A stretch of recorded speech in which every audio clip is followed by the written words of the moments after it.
I'm surrounded by very powerful women and very progressive men. I think of Chicago as a great entrepreneur city, a city that supports its own, that isn't as jaded as New York and L.A. No, I never thought about my father's money as my money. I don't know what a world would be like if you do away with sexy images.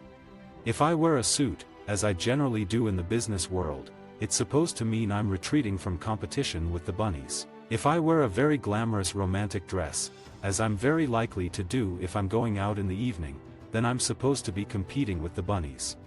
We're fortunate in my family because we really have 3 families, my brother, David, and me, the 2 boys, Cooper and Marston, from my dad's second marriage, and my dad's wife, Crystal.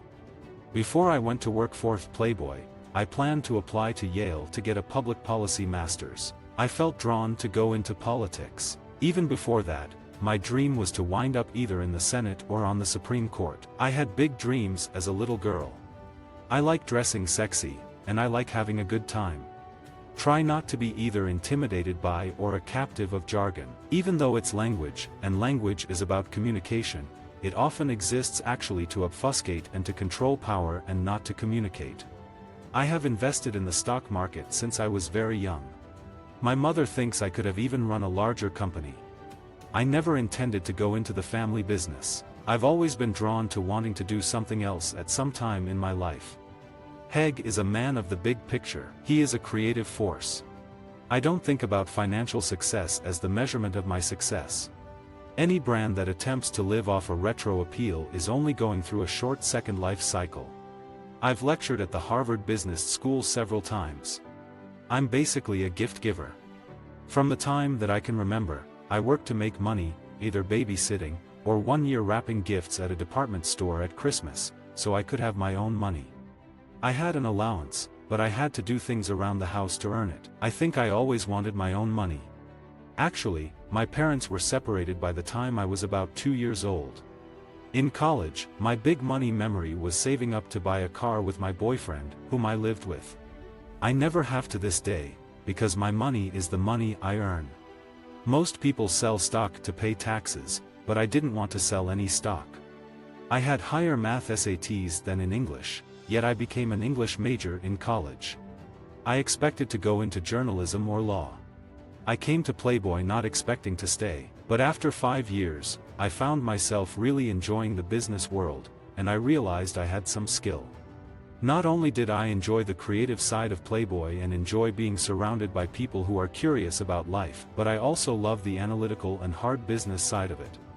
Some, but much of my money is tied up in Playboy stock. The very first stock I bought right out of college was Berkshire Hathaway. Well, I grew up around the magazine and was part of a generation that was embracing our sexuality. Half of my employees are women. I'd guess that 80% of the people who work for Playboy are feminists. I know what the attitudes of the readers are. These are guys who love women and respect women. I defend the right of almost everything to be published, because I think that you're better off in trusting the marketplace than allowing other people to make that decision. It's important not to limit the amount of their own money that candidates can spend, but to give other people access to enough money to run competitive races. Billy not only had a distinguished career in the legislature, but he also has great business instincts and has done exceedingly well making investment decisions in both stocks and private ventures such as real estate. We don't fight about money. I hate to see people fight about money. Even though money seems such an objective topic, it can also be the most intimate, and possibly harmful, part of a relationship. Being a CEO still means sitting across the table from big institutional investors and showing your leadership and having them believe in you. But maybe because the dot-com world gives people positions at a younger age, and many women are prominent in this business, it will help change the view about who can run big companies. I think in terms of what I am able to accomplish and build. I developed a great sense of self-confidence when I was very young. I've had this conversation with friends who have had challenging relationships with one or another parent. The only thing I can say is what I feel. The other person isn't going to change. That is who they are. With someone who is genuinely abusive or a bad person, you should just get out of town. But if they're being the best person they know how to be, then you have to decide if there isn't much there you can love and not become consumed with what they're not able to give you. I'm not much of a road not taken person. Honestly, in retrospect, it probably was a little easier being an adolescent and not having people immediately know that Heg was my dad. Relationships between men and women have become much more complicated. I think I've established my own identity here at Brandeis. It's so deeply disturbing to me that half of the eligible voters don't vote in this country. We talk about how divided the country is. The truth is, we don't even know. We just know what the half that voted thought.